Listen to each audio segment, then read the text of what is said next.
Hello everyone, TLSG here, back again with another Daily Marvel Snap video. So we have the Nebula season of Marvel Snap coming up really soon, within the next couple of hours from the time of recording this video. And what that means is I'm already thinking about what decks are going to be very common at the start of next season. So we have a few that are always kind of go-to decks, being like an Electro Ramp deck, being a Galactus deck, and then a lot of times you're going to see a lot of experimentation with the new released card. And this month it's going to be Nebula. Nebula is a one-cost card that gets stronger for every turn that your opponent does not play a card there. So I expect a lot of control-style decks that want to restrict where and how much you can play in that lane so that they can get the most upside from their Nebula. But Nebula being a one-cost, I expect that Killmonger is going to be very prevalent at the start of the season, countering all of the people that are wanting to experiment with the new card. It doesn't matter how much upside that one cost provides if you're able to destroy the one cost card. And so this deck is a pretty standard Sera tech deck with a few modifications. Now, one of the most spicy changes in this deck is Leader. Now, I'm going to be completely upfront. I didn't get any use cases for Leader in this video, but hear me out. I think it's going to be very strong into some of the decks that I think are going to be very common at the start of the season. So that being Sandman and Galactus. If you can't counter the Galactus with a Polaris, then maybe you can leverage your Shang-Chi, your Enchantress on the last turn to put it back in your favor. Or you could leverage the Leader to copy their last turn big power play, so most likely their death, to be able to hopefully maintain the lead in that one remaining lane. The other use case I think is against Sandman. If we get hit with Sandman, normally with this deck, we're kind of out of luck. We have to retreat, we have to tuck tail and run. Leader gives us that little bit of a fighting chance. If they play Sandman on 4 or 5 and we flooded a decent amount, Leader can copy their last turn big burst play, whether that be a Doctor Doom, whether that be a Magneto. And with Sandman, we're going to make sure that we copy exactly what they play, and they're not going to be able to play any more than that point. And so it'll come as that kind of surprise factor, and it should steal some big cube games when people start running their try-hard decks at the start of the season. And then outside of that, this is just a solid Killmonger list. It does run Polaris, so if someone is running Nebula, when I'm running Nebula, I'm probably going to be trying to protect it behind an armor lane. Polaris is going to allow us to either pull the armor or pull the Nebula out of that location so that we can then destroy the Nebula with our Killmonger. That's going to be our ideal play path.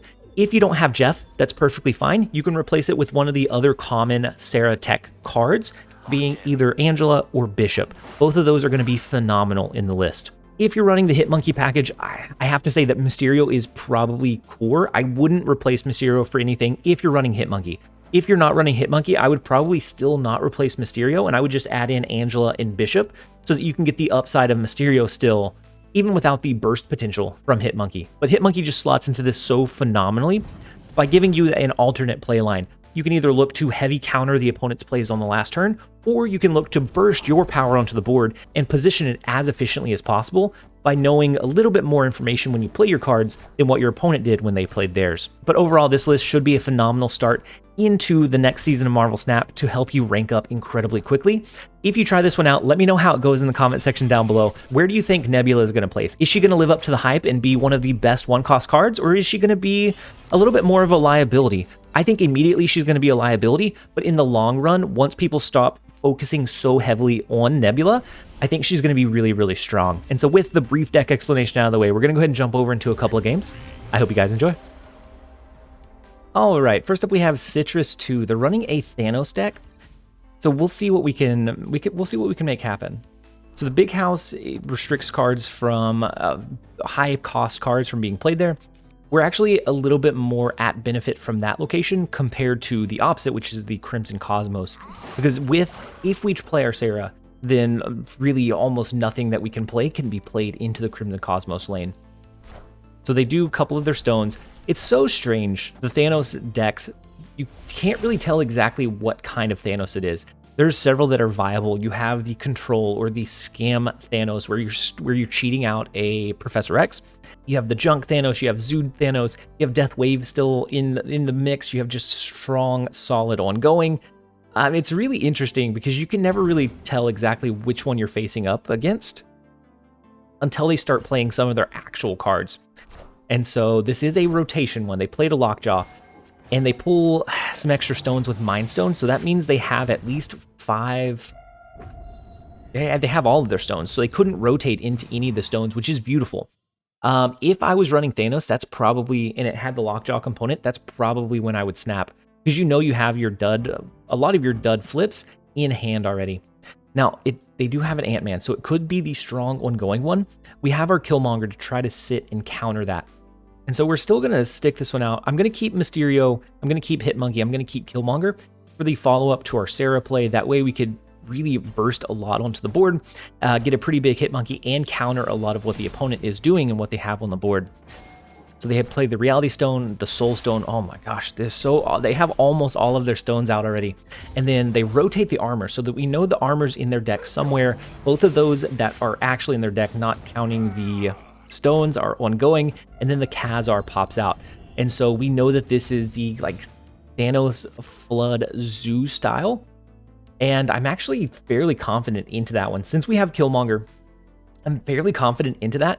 Right now, it looks like we could be playing a Cerebro 3 because all we have played is Jeff, Sentinel, Sentinel. So they don't know exactly what we're running either, just based off of what we've played already. So let's go ahead and do the Sera. We will eventually move Jeff over into Kunlun because he'll get the extra +2. The Killmonger is just going to clear so much space. Even if they protect this lane, then all of a sudden we just shift and put our priority into Kunlun and Monster Metropolis instead. Alright, so they drop a couple of cards. The Space Stone, wow. So they have all the stones on the board, which is big for the Khazar Zoo style.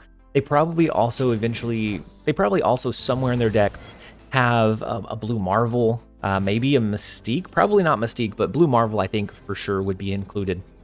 So let's go with the Flood. This is going to be huge. Let's go with the Hitmonkey into Monster Metropolis. I think there's a decent shot that is going to be our most powerful card. We're gonna move Jeff over. Let's go ahead and drop Mysterio into mid. I'm gonna do the real Mysterio into mid because I think we need a little bit of extra reach in this location.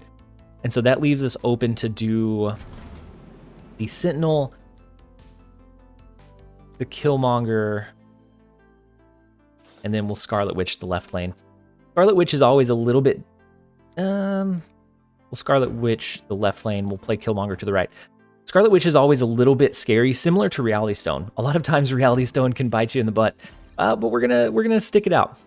I think the Killmonger is gonna be the biggest determining factor. And you have to remember, up until this point, we've dropped Sentinel, Sera, and Jeff, and that's it. And now we're flooding the board. Our right lane is gonna be massive. Wait, they dropped oh no, okay.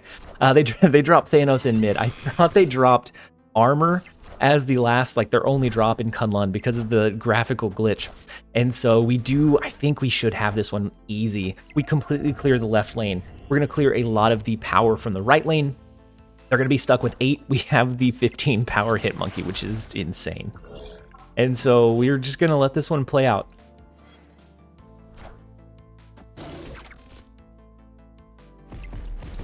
I'm telling you guys, with Nebula coming out as the season pass card, with people, oh wait, we win mid as well. Wild, absolutely wild. With Nebula coming out as the season pass card, it being a 1 cost, I expect to see a lot of Killmonger. So you're gonna have to very strategically look at your armor plays and potentially not float your 1 costs anymore. So Zoo style decks are not gonna be great for a while, I don't anticipate. Let's go ahead and jump over into the next one. All right, next up we have I Am Awesome. Or I'm Awesome, I apologize. They're running a cute Cosmo avatar. The first location is Eternity Range, which we're typically pretty bad at competing for if they have an early game curve style deck. Now, if it's something that wants to do a late game combo, so like a wave into a Galactus, for example, then we're fine. Eternity Range actually in that scenario doesn't matter. Let's go with one more Sentinel into the Eternity Range just to try to make sure we don't get hit with that rock. After that, we'll start playing for Shuri's Lab. Now, another reason that Leader is good in this deck, and I'm going to try to get games that showcase Leader at least once or twice in some of these scenarios, but the reason that he's a decent tech in this style of deck, the counter cards will do most of the heavy lifting. There are a couple of decks that this just doesn't go well into. That's Galactus and that's Sandman. Leader can help us gain whatever the opponent uses as their last turn play to maintain the Galactus advantage. For Sandman, we can use Leader as a way to copy their last turn play to try to help keep us, to try to help keep pacing for us. Now, they did a Scarlet Witch and a Nova, so it looks like they're probably running a Sera tech deck as well. Now, Titan is now in play, so it makes Leader 5. If we happen to get Sera here, then it'll be 4, which, I mean, is kind of decent. We have initiative, so we're going to go ahead and double the power of our Sentinel, and then we're going to take that off the board. We don't know exactly what they're playing, but we don't want our cards to get within Shang-Chi range. Now, they play 3 cards. It looks like most likely Mysterio. Curving out a Mysterio early is always so strange to me, because 1, it takes up a lot of spaces. 2, you can't use it in unison with your Hitmonkey. There are some scenarios where I guess that probably makes sense, but... All right, so we have to play into the Avengers compound this turn. Let's just do a big card.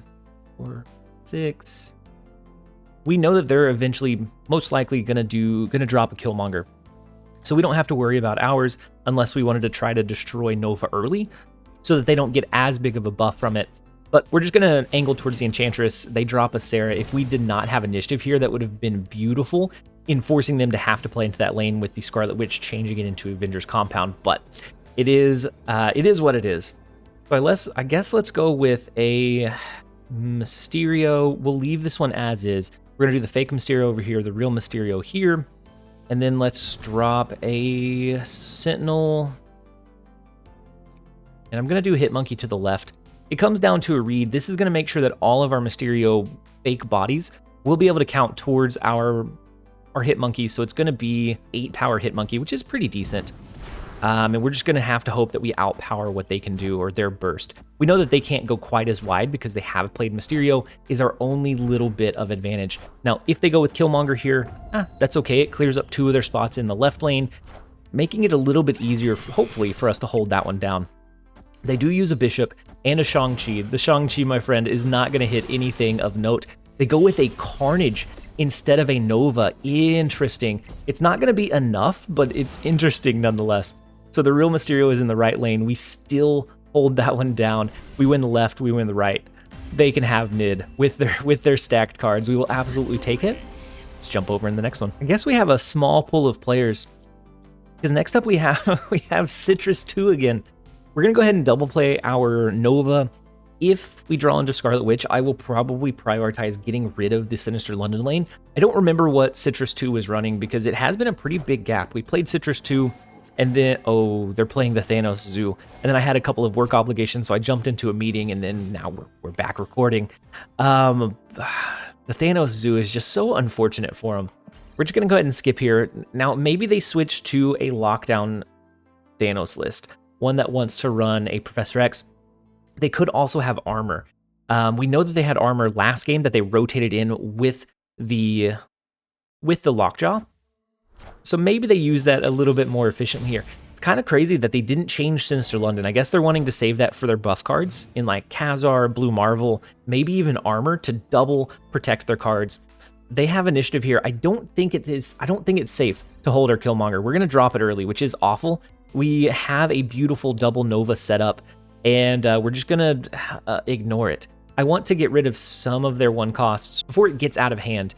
Knowing that they have armor, I'm afraid of it. I'm afraid of the armor. Oh, no, what are we doing? We have enchanters for the armor. Oh, okay.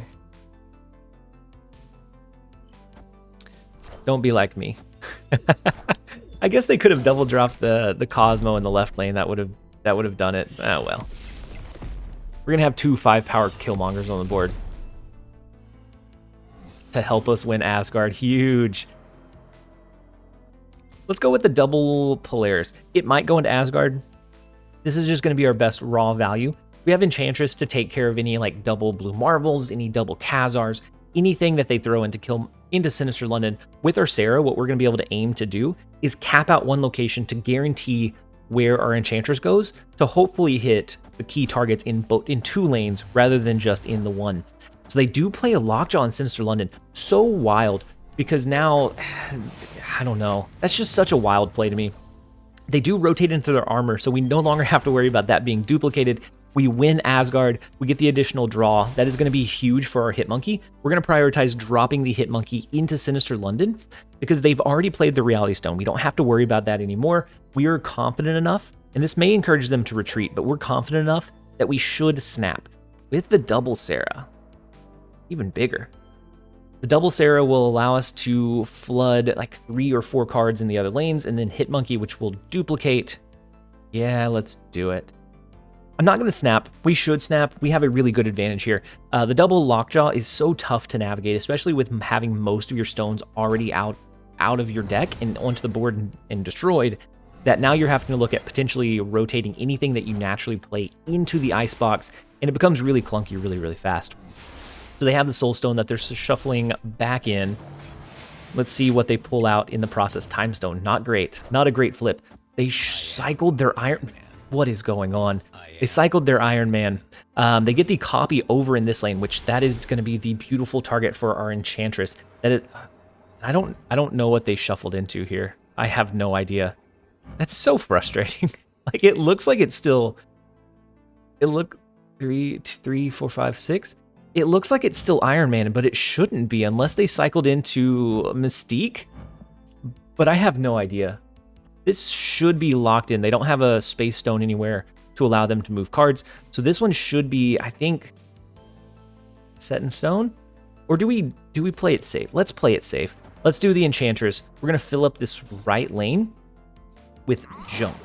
If we do Mysterio, that's going to put a copy here. And so we wouldn't want to do Hitmonkey here because it would fill this one up.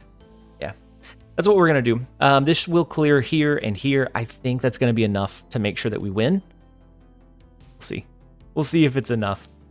I really wish this fake Mysterio wouldn't go here and we could duplicate and do a Hitmonkey. The Hitmonkey play would be big, but I think the Enchantress is going to be where we really need to focus.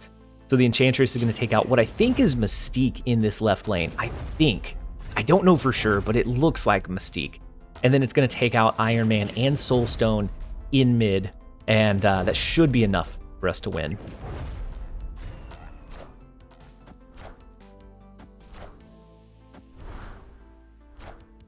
It's a lot of interactions. Okay, so the Ant-Man comes down, it rotates. What does it rotate into? As long as it's not huge, we're fine. Onslaught. Onslaught would have... Oh, that's so close. Onslaught would have been so devastating. I guess the mid was close. The other 2 lanes were perfectly fine. The Onslaught would have absolutely demolished us with the Soul Stone and Iron Man here. Enchantress came in very handy in spades. We will take the 2 cubes. We're going to give it just a second to try to not match into Citrus 2 again. We'll see you guys in the next one. All right, next up we have Juro. First location is Limbo. We could always use our Scarlet Witch as a way to change that on turn 6 and surprise Juro with the end of the game. Washington, D.C. is great for our fake Mysterio token. I don't want to drop it early, though. I like saving Mysterio to be used either in unison with Hitmonkey or on the last turn so that I can burst a lot of cards and a lot of power on the board.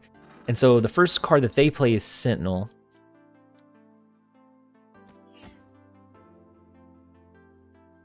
I'm going to go ahead and do Polaris. We're going to pull the Sentinel over. Not for any rhyme or reason other than because we can. We don't have any other target to pull. And I don't necessarily want to play too much into Washington, D.C. early. I want to make sure that my fake Mysterio token has plenty of space to go there. We do draw into both our Nova and our Killmonger, which is great value for us. Let's do Jeff in Mojo World. We can always move that out. I don't want to ever play Nova into Mojo World because that can so easily be destroyed. Same thing with playing tall cards. If you play a tall card there early, something above 9, then it can be destroyed with the Shang-Chi, and that completely swings the game back in their favor. So now we did draw into our Scarlet Witch. We have the Sera. We have the Flood capabilities for next turn. And so I think we're going to be able to sneak away Mojo World because I don't think they're going to flood on... I don't think they're going to flood on 6 because they're going to be anticipating that it goes 1 additional turn. So we're going to use that as that surprise factor. And I think that's honestly all that we're going to need to be able to win this one. They have a Sera as well. Okay, so they could potentially flood here. If they have the same idea that we do, it might be kind of scary. We could also keep the game going and just use our leader so that we have an additional chance to draw into our hit monkey. But I like the idea of changing it. Let's go ahead and change this location. Let's do the real Mysterio here. The fake token goes here. We can then do our Nova and then our Killmonger. Do we think we need Mojo World completely capped? I'm a little bit worried about being able to win Washington, D.C. after this turn. But at the same time, it's that surprise factor. We'll have 5, 6, 7, 8, 9, 10. We'll have 10 power in Washington, D.C. compared to their current none. Let's go ahead and make sure that we win Mojo World by having it capped out. We don't want them to sneak it away. We have the Scarlet Witch that's going to change the Limbo. Ooh, they play 2 cards into mid, so that's a little bit scary. We change mid. It's now Onslaught Citadel. If the game were to continue, their Sera is just a huge reduction now, but I hope that it doesn't. We don't know that it doesn't, but we hope that it doesn't. We know that we win Mojo World by 100, which is wild. Absolutely wild. Hold up, I did my math wrong. We only have 9. I think we beat the 9, though. We should. The surprise factor is just, it's unfair. They were setting up for a Killmonger in the last turn and probably a burst with like a hit monkey and several other cards. And we sniped it away. I always feel a little bit dirty about doing the limbo shift. Feels a little bit bad, but it's such a surprising, just a surprising way to end the game early that when the chance arises, it's so hard to pass up. Let's go ahead and take the 4 cubes. We'll jump over into the next one. All right, next up we have the Snap God. Or is it? We'll see. We'll see if it is or not. They're running the Crystal Avatar, which has kind of picked up in popularity. And honestly, I feel like this could be a name of a streamer.